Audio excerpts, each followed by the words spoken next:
Traditionally, I've been working on Japanese cars.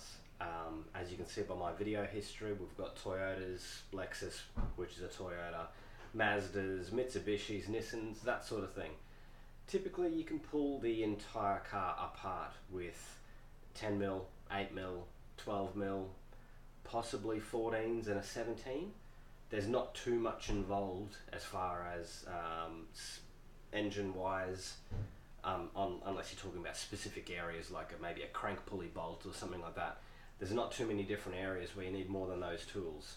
Since swapping over to the European cars like the R36 and, believe it or not, my Ford Territory, which has a Land Rover based 2.7 litre engine in it, the tools that I need, I almost find myself daily asking myself, where is that? What does that do? What's that size?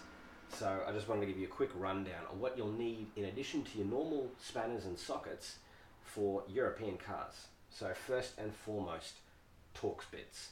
You are going to need these Torx bit T25, T30, T27, whatever the hell that is. You'll need some that you can put onto a driver, a socket set, because you'll get some bolts that are pretty damn tight and pretty big. So I've already used the T40 and I believe the what size is it, T50 before. You'll need these, which isn't too uncommon. I have used these on a lot of Japanese cars, but it's just typically you have socket head cap screw type bolts on European stuff, not traditional bolts. Random sized sockets. You think you had a hard time trying to find a 10 mil? Your 15 mil will be exactly where they put it when you bought the toolkit, because you probably have never used it. In the Volkswagen, half the brake components are a 15 mil socket. You also need random 13s, 14 mil spanners. Yep, that's pretty standard. A 13 mil spanner. Now, not a half inch, but a 13 mil. You'll need that too. It's good to have a lot of the smaller fine security Torx bits as well when you're playing around in the engine bay and trying to take little covers off. Traditionally in a Japanese car where you'd have like a plastic box covering the, I don't know, some compartment, the fuse box or something like that, it'll be Torx, guaranteed.